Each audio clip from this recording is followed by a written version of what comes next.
Welcome, ladies and gentlemen, to episode 5 of Speak Before You Think with your boy James T. We're going to start off with some sad news that everybody knows now. If you watched me, diehard Cowboy fan, and hurts so bad about Dak. Doesn't deserve stuff like that. Nobody does. It hurts. And it was tough for me to finish the game. I'm not getting into his contract situation at all. I think it's disrespectful. It's none of my business. It's none of any of our business, to be honest. I don't know what these guys are doing on TV, giving people pointers about their money and whatnot, but my mom always told me, look at my own plate. Don't worry about somebody else's plate. So that's all I'm going to say about that. Dak, feel better. Much love from one of your biggest fans. And I hope a speedy recovery. You got my prayers. Going into the game portion, when Andy Dalton came in, everything seemed to be pretty smooth. A little rough around the edges. I think another week or two, Andy Dalton will be fine. He will not be on Dak's level at all. But I don't think Andy Dalton has ever played with the amount of talent that he has on the Cowboys, so maybe we might see some 250, 350 yard games. Feed Zeke a lot, which we need to do anyway. I don't know if we could make the playoffs or not. Division's weak, so I don't want to say it's out of the question. I did read an article that said that if we do make the playoffs, Dak has a potential of coming back. So it's wishful thinking. But I don't want to be selfish about it. I do want Dak to make a full recovery. And yes, I do want him on my team next year because I know how hard he will work. We should have lost to the Giants. I said it last week. We aren't ready. We never come out ready.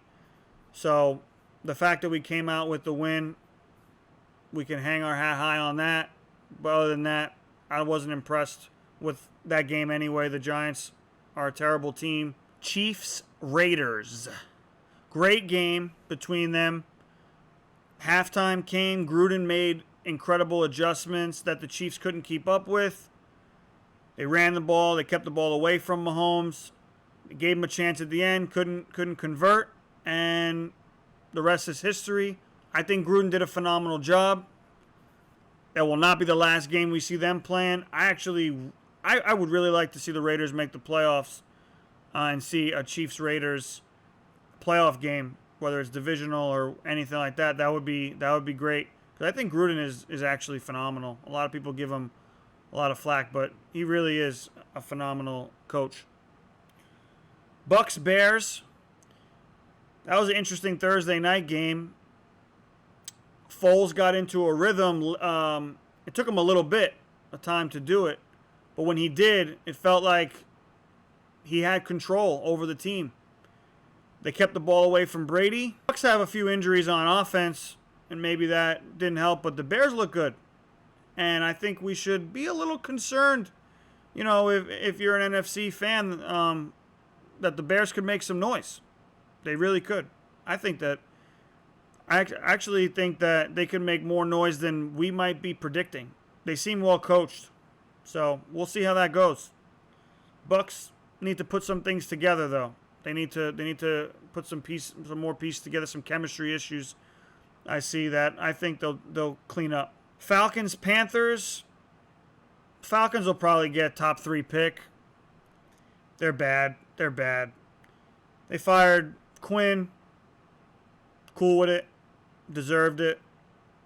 He had a lot of chances. Even last year they were talking about firing him, but the players came together and they made sure that Arthur Blank didn't. But now it's time. It's time. Teddy Bridgewater looks good.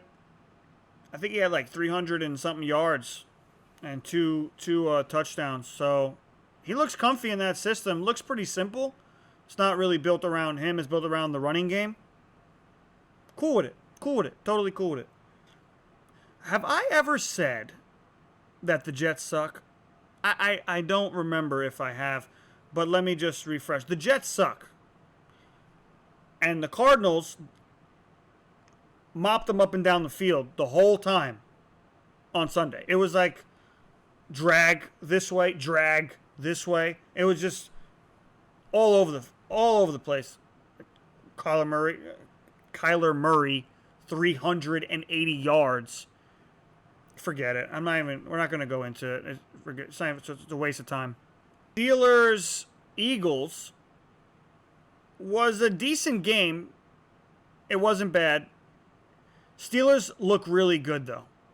Eagles weren't beating them. Not because the Eagles are bad, which I'm not an Eagles fan, like I said. I'm just not a hater either. I don't think they're that good, but I don't think they're as bad as people were making them seem in the beginning. The Steelers, though, are actually very good, and they have their game plan figured out. Tomlin, his game plan is organized, and you can see it.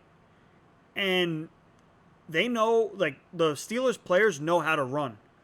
They know how to run the game the way Tomlin wants it ran. Big Ben, that guy Claypool went off. James Conner's doing his job. There's no ego issue. Shot at Le'Veon. Rams, Washington.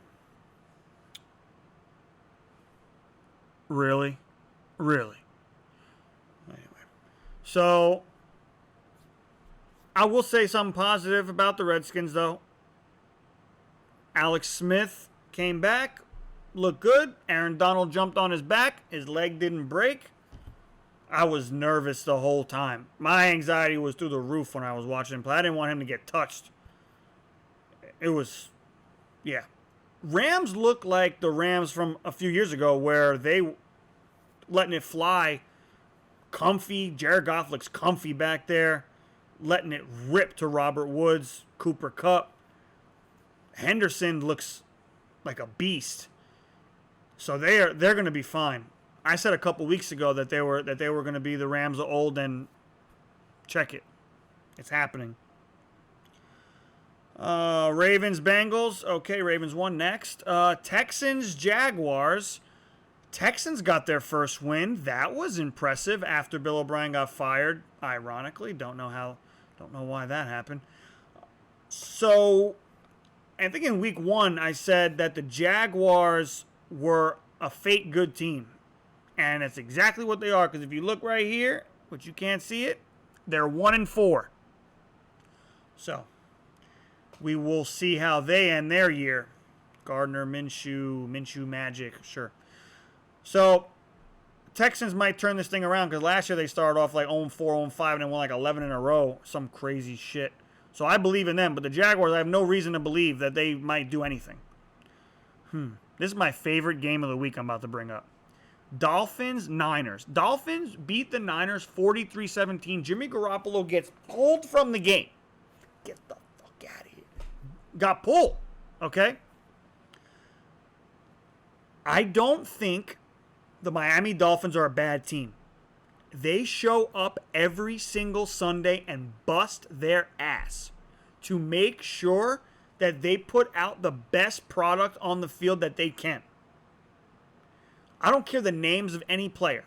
I don't care about Fitzpatrick. I don't care about any of the names. The coach gets them ready and they work hard every single Sunday. They are not an automatic win for the team they're playing. It's not the way. That's not how it is. These aren't the Jets. This is not the Jaguars. This is not. No, it's not. It's different. I could feel how different it is for the Dolphins.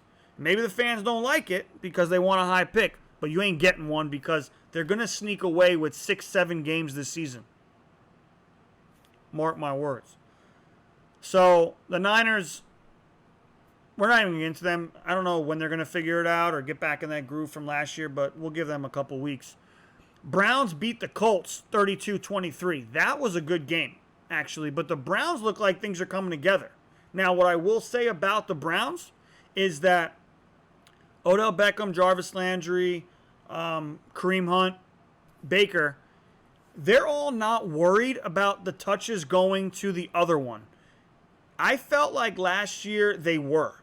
and they were a little, oh, I got to get Jarvis the ball. Oh, I got to get Odell the ball. No, this is not what this coach is doing. This coach is doing what's best for the team, and it's just so happened that these players are reaping the rewards because of it, and that's what it should have been this whole time.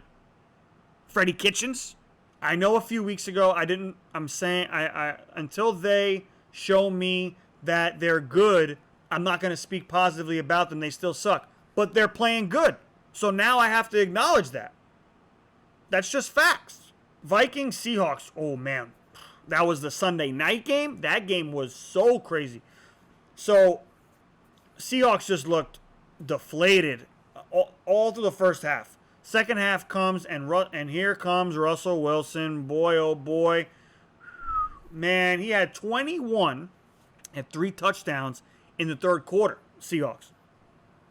So they came out with a new game plan at halftime, and it was just all like let it rip. We got nothing to lose, and this Vikings team's not good. So just get us back to the promised land, Russell, and he did it. So the end of that game, it was 4th and inches. It was 26-21, I think. 26-21, and they didn't elect to kick the field goal. Instead, they went for it, got stopped on 4th and inches. Now, I get it that they were running the ball all over the Seahawks all game. But who cares? You kick the field goal, Russell still has to drive the whole field and make the 2-point conversion.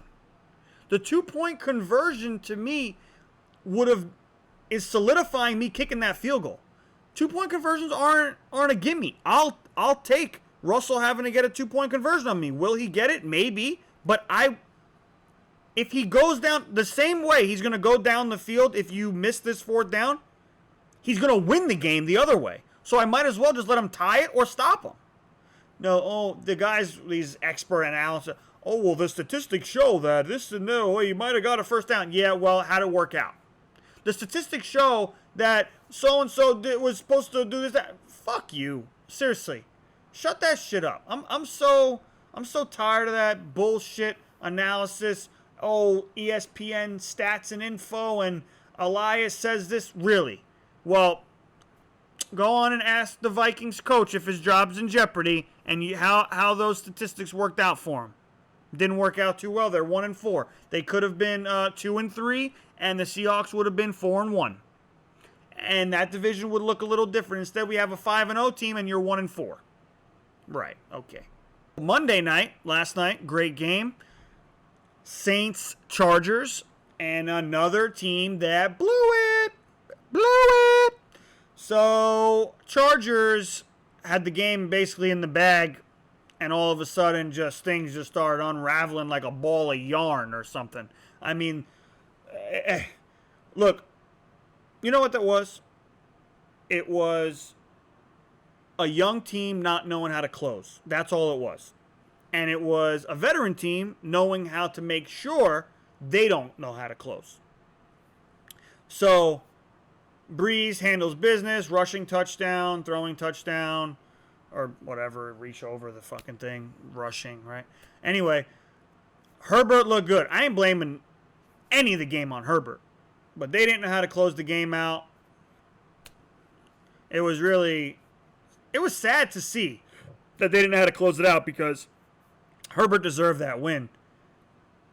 And, again, you have a situation where you could have been 2-3. You could have made the Saints 2-3. Instead, now we have a 1-4 team and a 3-2 team. It's the NFL is great. The way it works, incredible. Bills, Titans tonight, Tuesday. I have to make the video on Tuesday. I can't wait for all these games to end and then make my video. This COVID shit's fucking everything up. So I'll just give you my prediction on Bills Titans tonight. I think the game is going to be a gritty, hard-fought game. And I think the Titans are going to end up winning it. It's going to be a tight game, though, low scoring, like 20-17, maybe 20-19, something like that. Derrick Henry is probably going to get he's gonna just load. They're gonna load him up. They're just gonna feed him that fucking ball like crazy. The Bills are gonna play well. Josh Allen's gonna play good. I don't think we have a situation where we're gonna be judging either one of these teams harshly after this game. This is gonna be a good game. So I'm looking forward to that tonight. I'll be sitting watching on my 65-inch beautiful flat screen TV. You know? Anyway, probably eating some ice cream or something. You know? Enjoying football. What I want to get into about the Falcons earlier, I'll try to make it short. But, look, my fix on the Falcons is quick. I feel that they have a team that you can just, you have the pieces and you can flip this thing around next season and be right in the mix quickly if you do the right thing. It might take a season and a half, but look, you don't want to hear this. I know a lot of people don't want to hear it. You need to think about trading Julio Jones. I'm serious.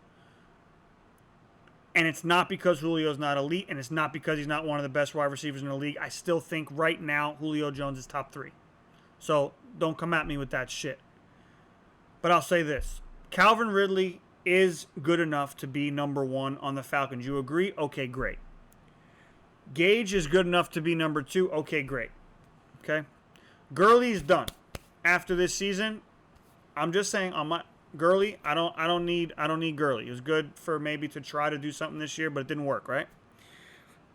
Matt Ryan, he can still do his thing for another season, 2 seasons. He's still skilled, highly skilled. But since you're going to be so bad, you're going to get a high pick. What I'm saying is trade Julio for a first-round pick. You have to.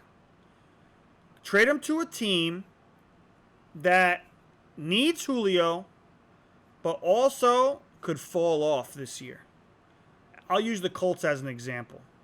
They look very good. They look like they're going to make the playoffs, but all of a sudden the wheels might fall off. They might miss the playoffs. They might end up as getting like a top 15 pick, 16 pick. If that happens and you trade him off, and you get now the Colts, let's say, in between 13 to 20, okay? It could be any team. I'm using the Colts as an example, okay? So now you have a potential top 3 pick because your team sucks. And then you're going to have someone else's in between 13 and 20. I'll use the Colts as an example, right? So you draft an elite QB. If you're number 1, you're going to draft Trevor Lawrence. That's just straight facts, okay? And if you don't, you're just forget it. Just Arthur Blank just needs to go then at that point. So you have now Matt Ryan's successor. Now you're drafting whatever fill-in position you want in the still in the first round. You're getting a first-round talent, whether that's a lineman, O-lineman, D-lineman, safety, cornerback. You don't draft a running back in the first round, okay? You grab whatever you need on the offensive line, a safety or a corner, so that the next season now follow me along, next season, okay, you're going to have Matt Ryan, Calvin Ridley, Gage. You're going to sign a free agent. You need to sign a free agent, right? Big time. And now Trevor Lawrence, or insert QB name here, okay, the following year is going to now come on because you're cutting Matt Ryan. Now all of a sudden, that quarterback is coming into a situation with Calvin Ridley, Gage, your new team that you're building, and you're only a few pieces away from becoming a great team again. And it only took you a season. Just my thought. Just my thought. I don't know if I'm right or not. I'm not saying, look, if you're a Falcons fan, let me know what you think. Because you cannot let Julio walk. That's one thing I'll say. You can't let him walk. You got to trade him this year, next year, something. You got to get something for Julio Jones. Don't let Julio walk on you. Don't let him. I know he got his contract. But right now, man, if you can get a first-round pick for Julio, I'm doing it. I'm doing it. For my team, I'm doing it. Anyway, ladies and gentlemen, I have another segment coming right after this to go over the NBA Finals. So stick around for the next video. This is episode 5, week 5. Speak Before You Think, your boy James T. Much love, everybody. Peace out. Have a wonderful week. We got Titans Bills tonight. We'll see what's up.